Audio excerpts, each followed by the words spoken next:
There was a time when the American dream followed a familiar path. You graduated, found stable work, bought a home, raised a family, and expected that years of consistent effort would gradually improve your standard of living. While that path was never equally accessible to everyone, it shaped expectations across generations.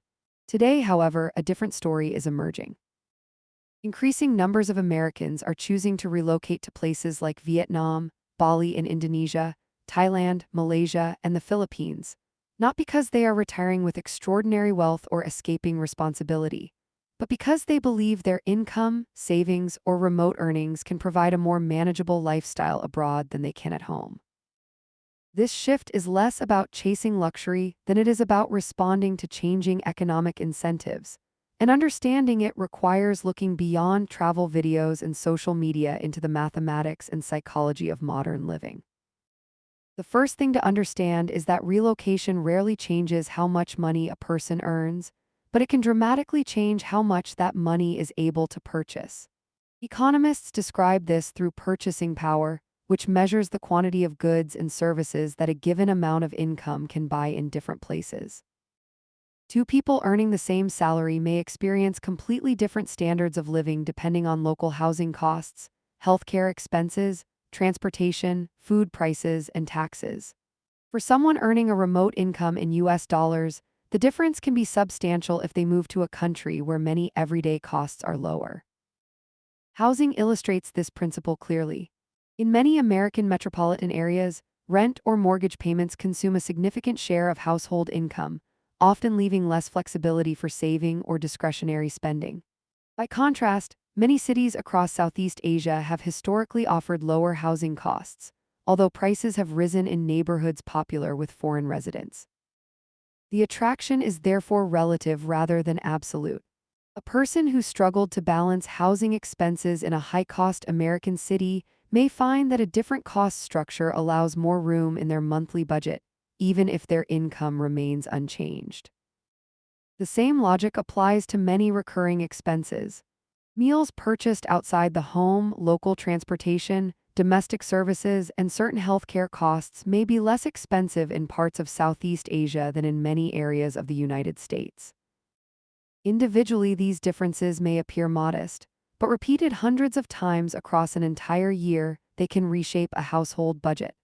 Small savings that occur every day often have a greater long-term effect than occasional large purchases because they continuously reduce financial pressure.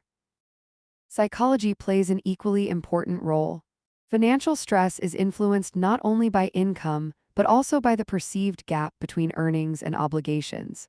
When people feel that nearly every paycheck is already committed before it arrives, the experience can create a sense of running in place despite working full-time. Relocating to a place where fixed monthly expenses consume a smaller share of income can change that perception. The income itself may be identical, but the daily experience of making financial decisions can feel fundamentally different. Technology has accelerated this trend.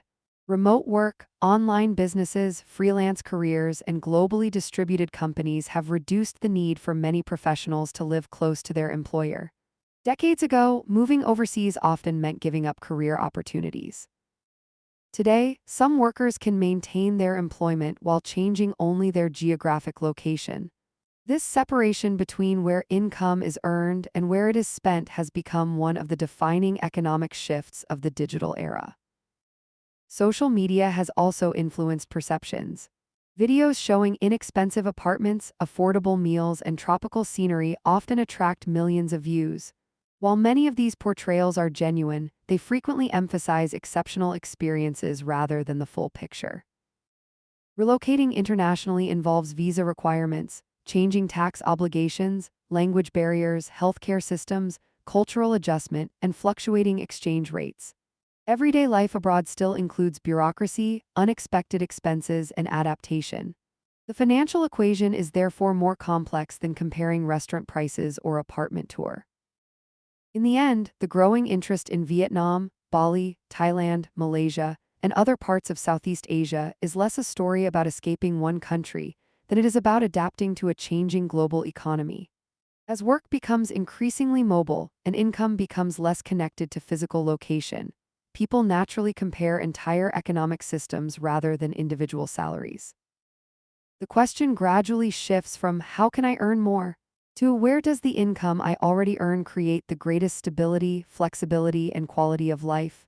That change in perspective may prove to be one of the defining financial psychology shifts of this generation.